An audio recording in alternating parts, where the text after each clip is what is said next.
TCSने 12,000 employees lay off करण्याचं announce केलं. मग लगेच पॅनिक होऊन तुमचे इन्व्हेस्टमेंट डिसिजन्स चेंज करायची गरज आहे का? कधी कधी अशी मोठी न्यूज आली की मार्केट पॅनिकमध्ये जातं आणि पॅनिक सेलिंग चालू होतं.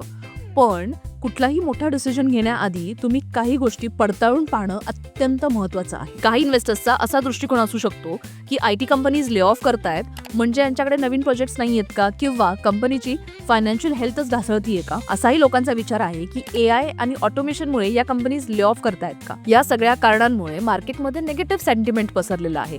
त्याच्यामुळे IT स्टॉक्स आता घसरताना दिसत आहेत. पण जर का तुम्ही लॉंग टर्म इन्व्हेस्टर आहात तर तुम्हाला कंपनीच्या दृष्टिकोनातूनही विचार करावा लागेल, कारण मार्केट सेंटिमेंट्स हे सतत बदलत असतात. IT कंपनीज ले ऑफ्स करतायत कारण कदाचित त्यांना कॉस्ट ऑप्टिमायझेशन करायचं आहे, युटिलायझेशन रेट इम्प्रूव्ह करायचा आहे आणि यांना आता AI ड्रिव्हन प्रोजेक्ट्स मिळतात.